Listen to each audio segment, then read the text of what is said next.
കർത്താവ് തൻ്റെ വചനം അയച്ച് അവരെ സുഖപ്പെടുത്തി. ആണ്ടവർ നമ്മുടെ വാർത്തയെ അനഭി അവരെ ഗുണപ്പെടുത്തിനാർ. വചനം അയച്ച് വിടുവിച്ചു. ദൈവത്തിൻ്റെ വചനം ഇന്നും മനുഷ്യർക്ക് തന്നിരിക്കുകയാണ്. യോഹന്നാന്റെ സുവിശേഷത്തിൽ 1-ാമത്തെ അധ്യായം 1-ാമത്തെ വചനം, ആദിയിൽ വചനമുണ്ടായിരുന്നു, വചനം ദൈവത്തോട് കൂടിയായിരുന്നു, വചനം ദൈവമായിരുന്നു.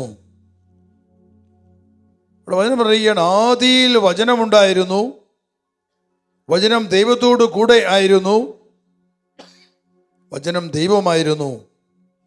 അവൻ ആദിയിൽ ദൈവത്തോട് കൂടെയായിരുന്നു. സമസ്തവും അവനിലൂടെ ഉണ്ടായി, ഒന്നും അവനെ കൂടാതെ ഉണ്ടായിട്ടില്ല. അവനിൽ ജീവനുണ്ടായിരുന്നു, ആ ജീവൻ മനുഷ്യരുടെ വെളിച്ചമായിരുന്നു. ആ വെളിച്ചം ഇരുളിൽ പ്രകാശിക്കുന്നു, അതിനെ കീഴടക്കുവാൻ ഇരുളിന് കഴിഞ്ഞില്ല. അപ്പോൾ വചനം ആദിയിലേ ഉണ്ടായിരുന്നു, വചനം ദൈവത്തോടു കൂടെയായിരുന്നു, വചനം ദൈവമായിരുന്നു. എന്നിട്ട് പറഞ്ഞ്, ആദിയിൽ വചനമുണ്ടായിരുന്നു, വചനം ദൈവത്തോടു കൂടെ ആയിരുന്നു, വചനം ദൈവമായിരുന്നു, അവൻ ആദിയിൽ ദൈവത്തോടു കൂടെ ആയിരുന്നു. സമസ്തവും അവനിലൂടെ ഉണ്ടായി, ഒന്നും അവനെ കൂടാതെ ഉണ്ടായിട്ടില്ല. അപ്പോൾ വചനം ആദിയിൽ ദൈവത്തോടു കൂടെ ആയിരുന്നു, ആദിയിൽ ദൈവത്തോടു കൂടെയായിരുന്നു, ആദിയിൽ ദൈവത്തോടു കൂടെയായിരുന്നു. ഇപ്പോൾ നമ്മോട് കൂടെയാണ്. ഹല്ലേലൂയ. ആദിയിൽ വചനം ദൈവത്തോടു കൂടെയായിരുന്നു. ദൈവം എല്ലാം ചെയ്തു. ദൈവം പറഞ്ഞു, ഉണ്ടാകട്ടെ, വെളിച്ചം ഉണ്ടാകട്ടെ, സൂര്യൻ ഉണ്ടാകട്ടെ, ചന്ദ്രൻ ഉണ്ടാകട്ടെ, നക്ഷത്രങ്ങൾ ഉണ്ടാകട്ടെ. തൻ്റെ ജ്ഞാനം കൊണ്ട് അവിടുന്ന് ഓരോന്നും അവിടുന്ന് മെനഞ്ഞു, ഭൂമി അവിടുന്ന് മെനഞ്ഞു. വചനം കൊണ്ടാണ്. ശാസ്ത്രം പറയുന്നെന്ന് ശാസ്ത്രം പഠിപ്പിച്ച ലോകത്തിലെ മനുഷ്യരെ വിശ്വസിക്കുന്ന ദ ഗ്രേറ്റ് ബാങ് തിയറി, മഹാവിസ്ഫോടനം, അനേകം നൂറ്റാണ്ടുകൾക്ക് മുൻപ് ഒരു വലിയ സ്ഫോടനം ഉണ്ടായി ഗ്രഹത്തിൽ സംഭവിച്ചു. അത് പൊട്ടിത്തെറിച്ച് ആ സ്ഫോടനത്തിന് ഫലമായതിനു ശേഷമാണ് മറ്റുള്ള ഗ്രഹങ്ങളിൽ ഉണ്ടായത്. ഇതിനെയൊക്കെ പഠിപ്പിക്കുന്നു മനുഷ്യരുടെ പഠനങ്ങൾ, അനേകരത് വിശ്വസിക്കുന്നു. പക്ഷെ വചനം പറഞ്ഞിരിക്കുന്നു, സമസ്തവും അവനിലൂടെ ഉണ്ടായി, ഒന്നും അവനെ കൂടാതെ ഉണ്ടായിട്ടില്ല. Hallelujah, hallelujah. ഉറക്കെ ഹല്ലേലൂയ, ഹല്ലേലൂയ. ദൈവമില്ല എന്ന് സ്ഥാപിക്കാൻ വേണ്ടി മനുഷ്യരെല്ലാം പറയും. പക്ഷെ ഒരു കാര്യം വളരെ വ്യക്തമാണ്, എല്ലാം ദൈവത്താൽ സൃഷ്ടിക്കപ്പെട്ടത്. ഈ വൃക്ഷങ്ങളും മരങ്ങളും സർവ്വചരാചരങ്ങളും എല്ലാം ദൈവത്താൽ സൃഷ്ടിക്കപ്പെട്ടതാണ്. കർത്താവ് ഒരു അത്തിമരത്തിൻ്റെ അടുക്കൽ കടന്നു ചെന്നപ്പോൾ അതിൽ ഫലങ്ങളുണ്ടെന്ന് വിചാരിച്ച് അവിടെ ഭക്ഷിക്കാൻ വേണ്ടി ചെന്നു. പക്ഷെ വചനം പറയുകയാണ് അത് അത്തിപ്പഴത്തിൻ്റെ കാലമല്ലായിരുന്നു. ഒരിടത്തേക്ക് നോക്കിയപ്പോൾ അത് ഇരകൾ മാത്രമേ ഉള്ളൂ, പഴങ്ങൾ ഉണ്ടായിരുന്നില്ല. ഉടനെ എന്താണ് യേശു പറഞ്ഞു, മേലിൽ നിന്നിൽ ഫലങ്ങൾ ഉണ്ടാകാതെ പോകട്ടെ. തൽക്ഷണം അത് കരിഞ്ഞു പോയി എന്നാണ് വചനം പറയുന്നത്. കാറ്റും കടലും യേശുവും ശിഷ്യന്മാരും തോണിയിൽ യാത്ര ചെയ്യുന്നു. തിരുവചനം പറഞ്ഞത് യേശു തോണിയിൽ ഉറങ്ങുകയായിരുന്നു. ആ സമയത്ത് വലിയ കൊടുങ്കാറ്റുണ്ടായി, തിരമാല ഉയർന്നു, വഞ്ചിയിൽ വെള്ളം കയറി. അവർ ഭയന്ന് നിലവിളിച്ചു, കർത്താവേ, ഞങ്ങൾ നശിക്കാൻ പോകുന്നു, നീ ഉറങ്ങുകയാണോ? യേശുവിനെ ഉണർത്തി. യേശു എഴുന്നേറ്റ് പറഞ്ഞു, അടങ്ങുക, ശാന്തമാവുക. രണ്ട് വാക്കാ പറഞ്ഞത്, ബി ക്വയറ്റ്. അടങ്ങുക, ശാന്തമാവുക. തൽക്ഷണം കാറ്റും കടലും ശാന്തമായി. ഹല്ലേലൂയ. ഏതെങ്കിലും മനുഷ്യൻ പോയി ഒരു കടലിനോട് പറഞ്ഞ കടൽ ശാന്തമാകുമോ? ഒരിക്കലുമില്ല. അത് യേശു ദൈവമാണ്. യേശു കാണിച്ചു തന്നു, ഇതെല്ലാം ദൈവത്തെ സൃഷ്ടിക്കപ്പെട്ടതാണ്. യോശുവ പ്രവാചകൻ സൂര്യൻ പറഞ്ഞു, സൂര്യ നീ അവിടെ നിൽക്ക. സൂര്യൻ അവിടെ നിന്നു. അവൻ ദൈവത്തിന്റെ ദാസനായിരുന്നു. ഏലിയ പറഞ്ഞു, ഇനി ഞാൻ പറഞ്ഞിട്ടില്ലാതെ മഴ പെയ്യില്ല. 3 വർഷവും 6 മാസവും ആകാശം അടഞ്ഞു കിടന്നു, മഴ പെയ്യാതെ. എന്തുകൊണ്ടാണത്? ദൈവത്തിന്റെ സൃഷ്ടിയായതുകൊണ്ട്. ദൈവത്തിന്റെ ദാസരത് പറയുമ്പോൾ അത് സംഭവിക്കുകയാണ്. അവന്റെ വാക്ക് എന്ന തിരുവചനം പറഞ്ഞത്. ഏലിയ അവന്റെ വാക്കനുസരിച്ച് ആകാശം അടഞ്ഞുപോയി 3 വർഷവും 6 മാസവും. പ്രിയപ്പെട്ടവരെ, ആദിയിൽ വചനം ദൈവത്തോടു കൂടിയാണ്. ദൈവം എല്ലാം സൃഷ്ടിച്ചു.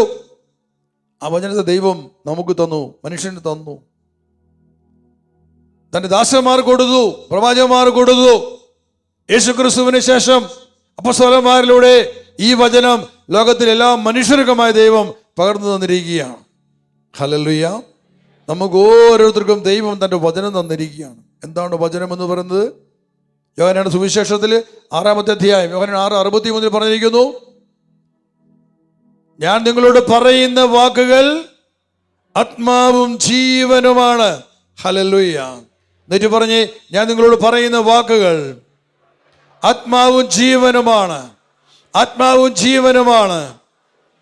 ദൈവത്തിൻ്റെ വാക്കുകൾ ആത്മാവാണ്, ജീവനാണ്. Hallelujah, hallelujah. ഇവിടെ ദൈവത്തിൻ്റെ വചനം നമുക്ക് കണ്ണുകൊണ്ട് കാണാൻ പറ്റത്തില്ല, കൈകൊണ്ട് തൊട്ടു നോക്കാൻ പറ്റത്തില്ല, നമുക്ക് കേൾക്കാൻ സാധിക്കും, കാണാൻ പറ്റത്തില്ല. പക്ഷെ നമ്മൾക്ക് ബൈബിൾ വായിക്കുമ്പോൾ കാണാം, അത് ലിഖിത രൂപത്തിൽ ഉള്ളത് കൊണ്ടാണ്. പക്ഷെ വചനം നമ്മൾ കാണുന്നില്ല, കാരണം വചനം ആത്മാവായതുകൊണ്ടാണ്. യോഹന്നാന്റെ സുവിശേഷത്തിലെ 4-ാമത്തെ അധ്യായം 23 അവസാനം യേശു പറയാണ്, ദൈവം ആത്മാവാണ്. ദൈവം ആത്മാവാണ്. ദൈവത്തിൻ്റെ വചനം അതുകൊണ്ട് ആത്മാവാണ്. ദൈവം ആത്മാവായതുകൊണ്ട് ദൈവത്തിൽ നിന്ന് പുറപ്പെടുന്നത് എന്താണ്? ആത്മാവാണ്. അപ്പോൾ വചനം ആത്മാവാണ്. അതാണ് യേശു പറഞ്ഞത്, വചനം, ഞാൻ പറഞ്ഞ വാക്കുകൾ, യേശുവിൻ്റെ വചനം ആത്മാവും ജീവനുമാണ്. ആത്മാവും ജീവനും. ആത്മാവ് അധികം ജീവൻ സമം വചനം. ഹല്ലേലൂയ. അപ്പോൾ ആത്മാവും ജീവനുമാണ് വചനം. അതുകൊണ്ട് നാം വചനം കേൾക്കുമ്പോൾ അത് ആത്മാവായതുകൊണ്ട് ആര് കേൾക്കുന്നുവോ, ആര് സ്വീകരിക്കുന്നുവോ, അവൻ സ്വീകരിക്കുമ്പോൾ എന്താണ് സ്വീകരിക്കുന്ന അർത്ഥം? വിശ്വസിക്കുക. When you believe the word, നീ വചനം നീ വിശ്വസിക്കുമ്പോൾ നീ സ്വീകരിക്കണം. You are receiving it. നീ സ്വീകരിക്കുകയാണ്. അതൊന്ന് സ്വീകരിക്കുമ്പോൾ ആ വചനത്തിലൂടെ ദൈവത്തിൻ്റെ പരിശുദ്ധാത്മാവ് നിന്നിലേക്ക് കടന്നു വരികയാണ്. ഹല്ലേലൂയ. ആ വചനത്തിലൂടെ ദൈവത്തിന്റെ ജീവൻ നിന്നിലേക്ക് കടന്നു വരികയാണ്. ഹല്ലേലൂയ. അപ്പോൾ ആത്മാവും ജീവനും വചനത്തിലൂടെ കടന്നു വന്ന് ഒരു മനുഷ്യന് അവൻ ആത്മാവിനെ കൊടുക്കുന്നു, അവന് ജീവൻ കൊടുക്കുന്നു. അതുകൊണ്ട് വചനം കേട്ടുകൊണ്ടിരിക്കുമ്പോൾ രോഗങ്ങൾ വിട്ടുമാറി പോകുന്നു, ജീവൻ ഉണ്ടാകുന്നു. ജീവൻ നഷ്ടപ്പെട്ടതാണ് രോഗം. ശരീരത്തിൻ്റെ സെല്ലുകളിലെ കോശങ്ങൾക്കൊക്കെ ജീവൻ നഷ്ടപ്പെട്ട് ജീവൻ കെട്ടപ്പെട്ട് കിടക്കുമ്പോഴാണ്, മരവിച്ച് കിടക്കുന്നതാണ് രോഗം. അവിടെ ജീവൻ കൊടുക്കുന്നതാണ് ലോകത്തിന്റെ മരുന്നല്ല. അതാണ് ജ്ഞാനം 16:12 പറഞ്ഞിരിക്കുന്നു. ബുക്ക് ഓഫ് വിസ്ഡം 16:12 പറഞ്ഞിരിക്കുന്നു, it is neither medicine nor herb but it is your word, O lord, that healed many. ദൈവമേ, കർത്താവേ, മരുന്നോ ലേപന ഔഷധവുമല്ല, എല്ലാവരെയും സുഖപ്പെടുത്തുന്ന അവിടുത്തെ വചനമാണ് അവരെ സുഖപ്പെടുത്തിയത്. വചനമാണ് അവരെ സുഖപ്പെടുത്തിയത്. ഇന്ന് അതേ വചനത്താൽ എന്നെ സുഖപ്പെടുത്തണമേ. കാരണം ആര് വചനം സ്വീകരിക്കുന്നുവോ അത് ദൈവത്തിൽ നിന്ന് വന്നതായതുകൊണ്ട്, ദൈവം ആത്മാവായതുകൊണ്ട്, ദൈവത്തിൽ നിന്ന് പുറപ്പെടുന്ന വചനം ആത്മാവും ജീവനുമാണ്. നമുക്ക് പരിശുദ്ധാത്മാവിന് വേണം. നമ്മൾ പ്രാർത്ഥിക്കും, പരിശുദ്ധാത്മാവ് പറയാൻ വേണ്ടി നമ്മൾ പ്രാർത്ഥിക്കും. ഒരിക്കലും നമ്മൾ തിരിച്ചറിയണം, പരിശുദ്ധാത്മാവ് ദൈവത്തിൻ്റെ ആത്മാവാണ്, നമ്മളിലേക്ക് ഇറങ്ങി വരും. ആ പരിശുദ്ധാത്മാവ് നമ്മൾ വസിക്കണമെങ്കിൽ, നമ്മൾ ഉറച്ചു നിൽക്കാൻ സാധിക്കണമെങ്കിൽ, നമ്മളിലൊരു റിസീവിങ്, സ്വീകരിക്കുന്ന ഒരു അവസ്ഥ ഉണ്ടാകണം. ഇപ്പം ഞാനിവിടെ നിൽക്കുന്ന ഒരു പ്ലാറ്റ്ഫോമാണ് ഞാൻ നിൽക്കുന്നത്. ഇവിടെ ഉയരത്തിലാണ്, എനിക്ക് നിങ്ങളെല്ലാം കാണാൻ സാധിക്കും, നിങ്ങൾക്ക് എന്നെ കാണാൻ പറ്റും. നമുക്ക് ആത്മാവിനെ സ്വീകരിക്കാൻ നമുക്കൊരു പ്ലാറ്റ്ഫോം വേണം. അതാണ് നമ്മളിലുള്ള വചനം. നമ്മളിലെ വചനമുണ്ട് എങ്കിൽ, അവിടെ മാംസം ധരിക്കുന്ന ജീവിക്കുന്ന വചനമുണ്ട് എങ്കിൽ, ഓരോ നിമിഷത്തിലും പരിശുദ്ധാത്മാവ് കടന്നു വരുമ്പോൾ ഈ വചനത്തിലാണ് പരിശുദ്ധാത്മാവ് നിറയുന്നത്, ഹൃദയത്തിൽ നിറയുന്നത്, വചനത്തിലാണ് വസിക്കുന്നത്. കാരണം ആത്മാവിൻ്റെ പങ്കാളി ഇവിടെ കിടപ്പുണ്ട്. ആരാണത്? വചനം. അപ്പോൾ ആ വചനത്തിലേക്ക് വരികയാണ് പരിശുദ്ധാത്മാവ്. എന്തുമാത്രം വചനമുണ്ടോ അതിനു മാത്രം ശക്തിയും അഭിഷേകവും ഹൃദയത്തിൽ നിറഞ്ഞുകൊണ്ടിരിക്കും. Hallelujah, hallelujah. നമ്മൾ പരിശുദ്ധാത്മാവിന് വേണ്ടി പ്രാർത്ഥിക്കുന്നു. നമുക്ക് അഭിഷേകം നിറവെല്ലാം വേണം. അതിൻ്റെ അടിസ്ഥാനം വചനമാണെന്ന് അറിഞ്ഞുമിരിക്കുക. എവിടെ വചനമുണ്ടോ അവിടെ അഭിഷേകമുണ്ട്, അവിടെ ആത്മാവുണ്ട്, അവിടെ വിശുദ്ധീകരണമുണ്ട്, അവിടെ സൗഖ്യമുണ്ട്, അവിടെ ശക്തിയുണ്ട്, അവിടെ ജീവനുണ്ട്. യോഹന്നാന്റെ സുവിശേഷം 10:10, ജോൺ 10:10 യേശു പറയാണ്, കള്ളൻ വരുന്നത് മോഷ്ടിക്കുവാനും കൊല്ലുവാനും നശിപ്പിക്കാനുമാണ്, എന്നാൽ ഞാൻ വന്നിരിക്കുന്നത് അവർക്ക് ജീവൻ ഉണ്ടാകുവാനും അത് സമൃദ്ധമായി ഉണ്ടാകുവാനും വേണ്ടിയിട്ടാണ്. എന്നിട്ട് പറഞ്ഞ്, കള്ളൻ വരുന്നത് മോഷ്ടിക്കുവാനും കൊല്ലുവാനും നശിപ്പിക്കുവാനുമാണ്, എന്നാൽ ഞാൻ വന്നിരിക്കുന്നത് അവർക്ക് ജീവൻ നഷ്ടപ്പെട്ടവർക്ക് ജീവൻ ഉണ്ടാകുവാനും അത് സമൃദ്ധമായി ഉണ്ടാകുവാനുമാണ്. Hallelujah, hallelujah. ഞാൻ വീണ്ടും പറയുകയാണ് ആ വചനം. യേശു പറഞ്ഞു, ഞാൻ വന്നിരിക്കുന്നത് അവർക്ക് ജീവൻ ഉണ്ടാകുവാനും അത് സമൃദ്ധമായി ഉണ്ടാകുവാനും വേണ്ടിയിട്ടാണ്. ഞാൻ വന്നിരിക്കുന്നത് അവർക്ക് ജീവൻ ഉണ്ടാകുവാനും അത് സമൃദ്ധമായി ഉണ്ടാകുവാനും വേണ്ടിയിട്ടാണ്. Hallelujah, hallelujah. ഈ വചനം നീ ഇപ്പൊ വിശ്വസിച്ച ആ ജീവൻ നില കയറി കഴിഞ്ഞു. നമ്മൾ വിശ്വാസപൂർവ്വം, ദൈവമേ എനിക്ക് ഈ വചനം ഇപ്പോൾ എന്തെങ്കിലും സംഭവിക്കട്ടെ, അതെങ്കിലും മാംസമായി തീരട്ടെ, ജീവനായി മാറട്ടെ. നിങ്ങൾ ചോദിച്ചോ, വചനം വരുമ്പോൾ തന്നെ ചോദിച്ചു മേടിക്ക്. വിശ്വാസപൂർവ്വം രോഗമുള്ള ഭാഗത്ത് കൈവച്ച് കൊടുത്തു. എന്നിട്ട് ഞാൻ വിശ്വസിച്ച് കർത്താവിന്റെ നാമത്തിൽ സൗഖ്യം പ്രാപിക്കട്ടെ. ഓരോ വചനത്തിലൂടെ നിങ്ങളുടെ കെട്ടുകൾ അഴിയണം, ബന്ധനം അഴിയണം. യെശയ്യാപ്രവാചന പുസ്തകത്തിൽ 55-ാമത്തെ അധ്യായം 10 മുതലുള്ള വചനം, ബുക്ക് ഓഫ് ഐസയ്യ 55:10. മഴയും മഞ്ഞും ആകാശത്തു നിന്നും വരുന്നു, അങ്ങോട്ട് മടങ്ങാതെ ഭൂമിയെ നനയ്ക്കുന്നു. അത് സസ്യങ്ങൾ മുളപ്പിച്ച് ഫലം നൽകി, വിതയ്ക്കാൻ വിത്തും ഭക്ഷിക്കാൻ ആഹാരവും ലഭ്യമാക്കുന്നു. എൻ്റെ അധരങ്ങളിൽ നിന്ന് പുറപ്പെടുന്ന വാക്കും അങ്ങനെ തന്നെ, ഫലരഹിതമായി അത് തിരിച്ചു വരില്ല. എൻ്റെ ഉദ്ദേശം അത് നിറവേറ്റും. എന്നെ ഏൽപ്പിക്കുന്ന കാര്യം വിജയപ്രദമായി ചെയ്യും. നിങ്ങൾ സന്തോഷത്തോടെ പുറപ്പെടും, സമാധാനത്തിൽ നയിക്കപ്പെടും. മലകളും കുന്നുകളും നിങ്ങളുടെ മുൻപിൽ ആർത്തുപാടും, വനവൃക്ഷങ്ങൾ കൈകൊട്ടും. മുൾച്ചെടിക്ക് പകരം സരളവൃക്ഷവും കാരയ്ക്ക് പകരം സൗന്ദര്യവും മുളയ്ക്കും. ഇത് കർത്താവിന് ഒരു സ്മാരകമായിരിക്കും, ഒരിക്കലും നശിക്കാത്ത ശാശ്വത സ്മാരകം. അത് പറയാണ്, മഴയും മഞ്ഞും ആകാശത്തു നിന്നും വരുന്നു, അങ്ങോട്ട് മടങ്ങാതെ അത് ഭൂമിയെ നനയ്ക്കുന്നു. അത് സസ്യങ്ങൾ മുളപ്പിച്ച് ഫലം നൽകി, വിതയ്ക്കാൻ വിത്തും ഭക്ഷിക്കാൻ ആഹാരവും ലഭ്യമാക്കും. മഞ്ഞും മഴയും നമുക്കൊരു ആകാശത്തു നിന്നാണ് വരുന്നത്. നമ്മുടെ എല്ലാം മഞ്ഞു മൂടി കിടക്കുകയാണ് ഇപ്പോൾ. മഞ്ഞും മഴയും ആകാശത്തു നിന്ന് വരുന്നു, അത് ഭൂമിയെ നനയ്ക്കുന്നു. ഭൂമി നനച്ചു കഴിയുമ്പോൾ സസ്യങ്ങൾ മുളപ്പിച്ച് ഫലം നൽകുന്നു. വിത്തുകൾ പൊട്ടി കിളിർക്കുന്നു, ചെടികൾ കിളിർക്കുന്നു, ചെടികളായി വൃക്ഷങ്ങളായിട്ട് മാറുന്നു, അതിൽ ഫലങ്ങളുണ്ടാകുന്നു. പറയാണ്, ഭക്ഷിക്കാൻ ആഹാരവും വിതയ്ക്കാൻ വിത്തും അത് ലഭ്യമാക്കുന്നു. ഒരു വിത്ത് കിളിർത്ത് കഴിഞ്ഞാൽ ചെടിയായി വൃക്ഷമായി കഴിയുമ്പോൾ അതിൽ ഫലങ്ങളുണ്ടാകുന്നു. 2 പർപ്പസ്, 2 ദൗത്യങ്ങളുണ്ട് ആ വിത്തിന്. എന്തൊക്കെയാണ്? ഒന്ന്, ഭക്ഷിക്കാനുള്ള ആഹാരമാണ്. ഉദാഹരണം, നെല്ലെടുക്കുക. നെല്ല് നട്ടു കഴിഞ്ഞാൽ അതൊരു നെൽച്ചെടിയായിട്ട് വളരുകയാണ്. വിതച്ചതൊരു നെൽമണിയാണ്, നെൽമണിയാണ് വിതച്ചത്, അല്ലെ കടുക്. അത് വിതച്ചത് വെറും ഒരു നിസ്സാര വിത്താണ്. പക്ഷെ ചെടിയായി മാറി കഴിഞ്ഞപ്പോൾ അതിൽ നിന്നും ഫലങ്ങളുണ്ടായി. ആ ഫലം നെല്ലുണ്ടാകുന്ന നമ്മൾ നെല്ലെന്ന് പറയുന്നു. അതെന്തിനു ഉപയോഗിക്കുന്നു? അത് ഒന്ന് ആഹാരമായിട്ട്, നമ്മളൊന്ന് അരിയായിട്ട് ഉപയോഗിക്കുന്നു. രണ്ട്, അത് വീണ്ടും കുറേ ഭാഗം വിതയ്ക്കാൻ വേണ്ടി ഉപയോഗിക്കുന്നു. അടുത്ത പദം ശ്രദ്ധിക്കണം. പറയുകയാണ്, എൻ്റെ അധരങ്ങളിൽ നിന്ന് പുറപ്പെടുന്ന വാക്കും അങ്ങനെ തന്നെ ഫലരഹിതമായി അത് തിരിച്ചു വരില്ല. എൻ്റെ ഉദ്ദേശം അത് നിറവേറ്റും. ഞാൻ ഏൽപ്പിക്കുന്ന കാര്യം വിജയപ്രദമായി ചെയ്യും. ഹല്ലേലൂയ. പറയുകയാണ്, എൻ്റെ അധരങ്ങളിൽ നിന്നും പുറപ്പെടുന്ന വാക്കും അങ്ങനെ തന്നെയാണ്. മഞ്ഞും മഴയും ആകാശത്ത് വന്ന് ഭൂമിയെ നനച്ച് ഭൂമിയിൽ മാറ്റങ്ങൾ വരുന്നു, ചെടികൾ മുളപ്പിക്കുന്നു, ഫലങ്ങൾ ഉണ്ടാക്കുന്നു. എങ്കിൽ ഇത് എൻ്റെ വചനം, എൻ്റെ അധരങ്ങളിൽ നിന്ന് പുറപ്പെടുന്ന വാക്കും അതൊരിക്കലും ഫലരഹിതമായി തിരിച്ചു വരില്ല. ഹല്ലേലൂയ. ദൈവം അയക്കുന്ന ഒരു വചനം പോലും അത് ഫലം പുറപ്പെടുവിക്കാതെ തിരിച്ചു വരില്ല. മഴയും മഞ്ഞും ഭൂമിയിലേക്ക് ഇറങ്ങി വന്ന് ഭൂമിയെ നനയ്ക്കുന്നുവെങ്കിൽ ദൈവം അയക്കുന്ന ദൈവത്തിന്റെ വചനം അതൊരിക്കലും തിരിച്ചു പോകുന്നില്ല. Hallelujah, hallelujah. അത് ഫലം പുറപ്പെടുവിക്കുക തന്നെ ചെയ്യും. Hallelujah, hallelujah. ദൈവത്തിന്റെ വചനം നമ്മൾ കേട്ടിട്ട് അത് നമ്മളിൽ ഫലം ഉണ്ടാക്കാൻ സാധിച്ചിട്ടില്ല എങ്കിൽ ഇന്നും കിളിർക്കാതെ കിടക്കുന്ന വചനമായിരിക്കാം. ഇന്നും അത് കിളിർത്തിട്ടില്ലായിരിക്കാം. കിളിർക്കുന്നില്ല എങ്കിൽ നമുക്ക് ഞെരുക്കം ഉണ്ടായിക്കൊണ്ടിരിക്കും. നമ്മൾ കേട്ട വിശ്വസിച്ച വചനം അത് നമ്മൾ കിളിർത്തില്ല എങ്കിൽ, വളർത്തിയിട്ടില്ല എങ്കിൽ, അത് ഫലങ്ങൾ പുറപ്പെട്ടിട്ടില്ല എങ്കിൽ ആ വചനം ഉള്ളിൽ കിടന്നുകൊണ്ട് നമുക്കൊരു അഗ്നി പോലെ നമ്മൾ ദഹിപ്പിച്ചുകൊണ്ടിരിക്കുകയാണ്. നമ്മുടെ വിശുദ്ധീകരണം സംഭവിക്കാത്തത് കൊണ്ട് ഒരിക്കലും ആ വചനം വെറുതെ പോകില്ല. അത് പുറപ്പെടാൻ വേണ്ടി ദൈവം കാത്തു നിൽക്കുകയാണ്. ചില മരങ്ങളുടെ ഇവിടെയുള്ള ഈ യൂക്കാലി മരങ്ങൾ, നിങ്ങളതിൻ്റെ വിത്ത് കണ്ടിട്ടുണ്ടോ? യൂക്കാലി ഇവിടെ വിത്ത് കണ്ടിട്ടുണ്ടോ?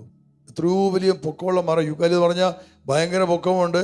അതിൻ്റെ വേരങ്ങ് ആഴത്തിലേക്ക് പോകുന്നതാണ്. അത് തീരെ നൈസ്, എന്താണ് പറയുക, വളരെ ലൈറ്റാണ് അതിൻ്റെ വിത്ത്. ഒരു വിത്ത് എടുത്തു കഴിഞ്ഞാൽ വളരെ പൊടിയാണത്, ഊതിയാൽ പറന്നു പോകും. പക്ഷെ ആ ഒരു വിത്ത് മണ്ണിൽ വിതച്ച് അത് കിളിർത്ത് ഒരു ചെടി വൃക്ഷമായി മാറി എത്രയോ വലിയ വൃക്ഷമായിട്ട് മാറുന്നു. അത് നിൽക്കുന്നതോറും വെട്ടാതെ നിർത്തി കഴിഞ്ഞാൽ വൻ മരമായിട്ട് മാറുകയാണ് യൂക്കാലിപ്സ് മരം. അതിനാൽ വെള്ളം വീണാൽ മതി ഇവിടുത്തെ കിളുത്ത് വരാനായിട്ട്. പക്ഷെ ഇവിടെ തന്നെ വേറൊരു മരം നിൽപ്പുണ്ട്. ഇവിടെ തന്നെ നിൽപ്പുണ്ട് ആ മരങ്ങൾ. അതിന് പറയും അക്കേഷ്യ എന്ന് പറഞ്ഞ മരം. നമ്മുടെ പുളിയുടെ ഇലമാരിരിക്കും, ചുറ്റുപാട് നിൽപ്പുണ്ട്. ആ മരത്തിൻ്റെ വിത്ത് മണ്ണിൽ വീണ് കഴിഞ്ഞാൽ എത്ര വെള്ളം ഒഴിച്ചാലും കിളിർക്കത്തില്ല, എത്ര വെള്ളം കൊടുത്താലും കിളിർക്കില്ല. വേനൽക്കാലത്ത് പുൽമേടുകളിൽ തീ പിടിക്കും, ഇവിടെയൊക്കെ തീപിടുത്തം ഉണ്ടാകും. ചുമ സ്ഥലത്ത് തീ പിടിച്ച് കഴിയുമ്പോൾ പിന്നെ പെയ്യുന്ന മഴയിൽ നമ്മൾ കാണുന്നത് ഈ വൃക്ഷത്തിൻ്റെ വിത്തുകൾ ഇങ്ങനെ പൊട്ടിക്കിളിർത്ത് ഇഷ്ടംപോലെ ചെടികളാണ്. അപ്പോൾ രണ്ട് തലങ്ങളുണ്ട്. ഒന്ന്, ഒരു വിത്ത് കിളിർക്കുവാനായിട്ട് വെള്ളം കൊണ്ട് കിളിർക്കുന്ന വിത്തുകളുണ്ട്, തീയിൽ കുരുക്കുന്ന വിത്തുകളുമുണ്ട്. Hallelujah, hallelujah. ദൈവത്തിൻ്റെ വചനം അതുപോലെ തന്നെയാണ്. ദൈവം വചനം അയച്ചു കഴിഞ്ഞപ്പോൾ ചില വചനങ്ങൾ കിളിർക്കുവാൻ അഗ്നി വേണമായിരുന്നു. എന്ന് പറഞ്ഞാൽ അഗ്നിയുടെ അഭിഷേകത്തിൻ്റെ ജ്വലനം വേണമായിരുന്നു, പരിശുദ്ധാത്മാവിൻ്റെ അഗ്നി വേണമായിരുന്നു ആ വചനം പൊട്ടി കിളിർക്കുവാനായിട്ട്. എന്നാൽ മറ്റു ചില വചനങ്ങൾ കിളിർക്കുവാനായിട്ട് അഭിഷേകത്തിൻ്റെ തൈലം മതി, കുളിർമഴ മതി. പരിശുദ്ധാത്മാവ് ഏത് വചനവും കിളിർക്കുന്നത് വെള്ളം കൊണ്ട്. നമുക്കറിയാം വെള്ളം നനയ്ക്കണം, അതുപോലെ തന്നെയാണ് വചനം കിളിർക്കണമെങ്കിൽ പരിശുദ്ധാത്മാവ് വേണം. പരിശുദ്ധ കന്യാമറിയം ഗബ്രിയേൽ ദൂതനിൽ നിന്ന് വചനം സ്വീകരിച്ചു. ദൂതൻ കടന്നു വന്നിട്ട് പറഞ്ഞു, നീ ഗർഭം ധരിച്ച് പുത്രനെ പ്രസവിക്കും, നീ അവൻ യേശു എന്ന് പേരിടണം. മറിയം ചോദിച്ചു, അങ്ങനെ സംഭവിക്കും, ഞാൻ പുരുഷനെ അറിയുന്നില്ല. അപ്പോൾ ദൂതൻ എന്താണ് പറഞ്ഞത്? പരിശുദ്ധാത്മാവ് നിന്റെ മേൽ വരും, അത്യുന്നത ശക്തി നിന്റെ മേൽ ആവസിക്കും, ആകയാൽ ജനിക്കാൻ പോകുന്ന ശിശു പരിശുദ്ധൻ ദൈവപുത്രനെ വിളിക്കപ്പെടുമെന്ന് പറഞ്ഞു. മറിയം പറഞ്ഞു, അങ്ങനെ സംഭവിക്കും.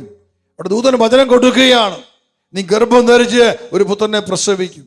അതൊരു യാചനയായിരുന്നില്ല, ഒരു കൽപ്പനയായിരുന്നു. മാറ്റമില്ലാത്തൊരു കൽപ്പനയാണ്, നീ ഗർഭം ധരിച്ച പുത്രനെ പ്രസവിക്കും. അത് മറിയത്തിന് സ്വീകരിക്കുകയോ സ്വീകരിക്കാതിരിക്കുകയോ ചെയ്യാം. പക്ഷെ ആ വചനത്തിന് മാറ്റമുണ്ടാകുമോ? മാറ്റമുണ്ടാകുമോ? ഞാൻ പറഞ്ഞത് ക്ഷമിക്കണം, മാതാവിനോട് ക്ഷമിക്കട്ടെ. ഇപ്പം മാതാവ് പറയാണ്, ഇപ്പോൾ അല്പം സമയം വേണം, അല്ലെങ്കിൽ സാധ്യമല്ലെന്ന് പറഞ്ഞാൽ എന്ത് സംഭവിക്കും? വചനം തിരിച്ചു പോകുമോ? ഒരിക്കലുമില്ല. എന്ന് മറിയം സമ്മതിക്കുന്നുവോ അതുവരെയും ആ വചനം മറിയത്തോട് കൂടെ ഉണ്ടായിരിക്കും. ഹല്ലേലൂയ. അതാണ് പ്രിയരെ, എൻ്റെ സമ്മതമല്ല. ദൈവം എൻ്റെ മേൽ ദൈവത്തിൻ്റെ പദ്ധതി അയച്ചു കഴിഞ്ഞാൽ if I am ready or not, അതിന് പ്രസക്തിയില്ല. ഞാൻ റെഡി ആകുന്നവരെ ആ വചനം കാത്തു നിൽക്കുകയാണ്. കിളിർക്കാതെ നിൽക്കുന്ന വചനം ഇഷ്ടം പോലെ നമ്മൾ കിടപ്പുണ്ട്. അത് കിളിർത്ത് കഴിഞ്ഞാലോ നമുക്ക് വലിയ വിടുതലും അനുഗ്രഹമായിട്ട് മാറും. ഹല്ലേലൂയ. നമ്മളിങ്ങനെ എതിർക്കുക, റെസിസ്റ്റ് ചെയ്യുകയാണ്. ഇപ്പം വേണ്ട, ഇപ്പം വേണ്ട, ഓ അത് പറ്റത്തില്ല, അത്രയൊന്നും വിട്ടുകൊടുക്കാൻ പറ്റത്തില്ല, അങ്ങനെയൊന്നും പ്രാർത്ഥിക്കേണ്ട ആവശ്യമില്ല. അതെല്ലാം നമ്മൾ ഉപേക്ഷിച്ച് അടിയറ വെച്ച് സമർപ്പിക്കുക.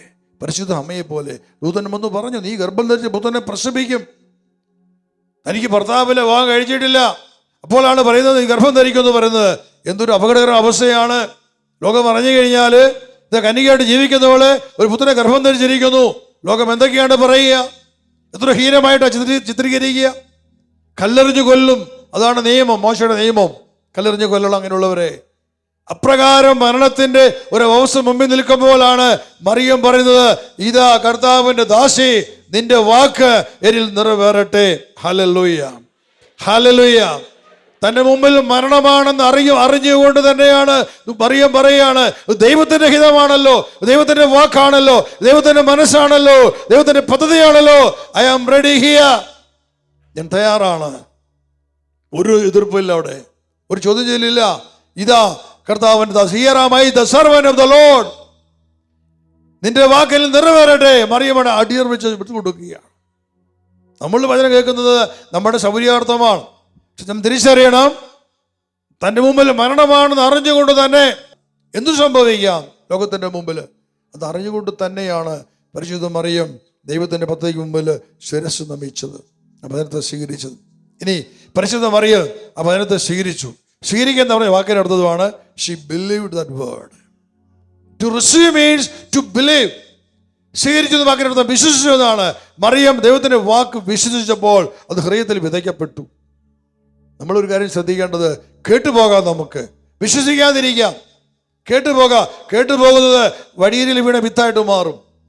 പക്ഷെ ആര് അത് വിശ്വസിക്കുന്നുവോ, ആര് അത് സ്വീകരിച്ചു, അത് ഹൃദയത്തിലേക്ക് സ്വീകരിച്ചു, ഹൃദയത്തിൽ വന്നു കഴിഞ്ഞു ആ വചനം. ഇനി വിതയ്ക്കപ്പെട്ട ആ വിത്തോട് കിടന്നിട്ട് കാര്യമില്ല, അത് കിളിർക്കണം. എന്താ ചെയ്യേണ്ടത്? ഇത് സ്വീകരിച്ച വ്യക്തി താൻ വിശ്വസിച്ച ആ വചനത്തിന് വേണ്ടി ജീവിക്കാൻ തയ്യാറാകണം. മറ്റൊരു വാക്ക് പറഞ്ഞാൽ വചനത്തെ അനുസരിക്കുവാനായിട്ട് തയ്യാറാകണം. ഹല്ലേലൂയ. എന്താണ് നിന്നോട് ദൈവം ആവശ്യപ്പെട്ടത്, അത് that you have to obey, അതനുസരിക്കാൻ നീ തയ്യാറാകണം. അതനുസരിക്കുമ്പോൾ, വിശ്വസിച്ച് അനുസരിക്കുമ്പോഴാണ് പരിശുദ്ധാത്മാവോട് ഇറങ്ങി വരും. പരിശുദ്ധാത്മാവ് കടന്നു വന്നിട്ട് വചനത്തെ മാംസം ധരിപ്പിക്കുകയാണ്.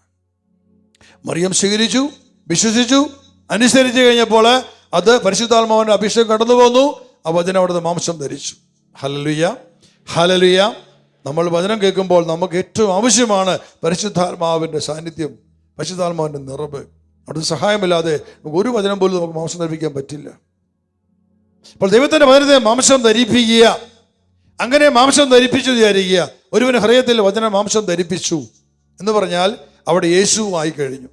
വചനം മാംസം ധരിക്കുന്ന യേശുവാണ്. അപ്പോൾ യേശു ഹൃദയത്തിൽ വസിക്കുക. അങ്ങനെ യേശു ഹൃദയത്തിൽ വസിക്കുന്നു. ഒരു വചനം അവിടെ കിളിർക്കുകയാണ്. ആ വചനം കിളിർത്ത് ഒരു ചെടിയായി, അത് വൃക്ഷമായി മാറി. അതിൽ നിന്നും പിന്നെ ഫലങ്ങൾ വരികയാണ്. ഈ ഫലങ്ങൾക്ക് 2 ദൗത്യമുണ്ട്. എന്തൊക്കെയാണത്? ആഹാരം എന്ന് പറഞ്ഞു. ആർക്കാണ് ആഹാരം? സ്വീകരിച്ചവന്റെ. മനസ്സിലായോ? അത് സ്വീകരിച്ചവന്റെ ആത്മാവിന് ആഹാരമാണ്. സ്വീകരിച്ചവന്റെ ആത്മാവിന് അത് ജീവനാണ്. 2, വിതയ്ക്കാനുള്ള വിത്താണത്. അതാർക്കാണ്?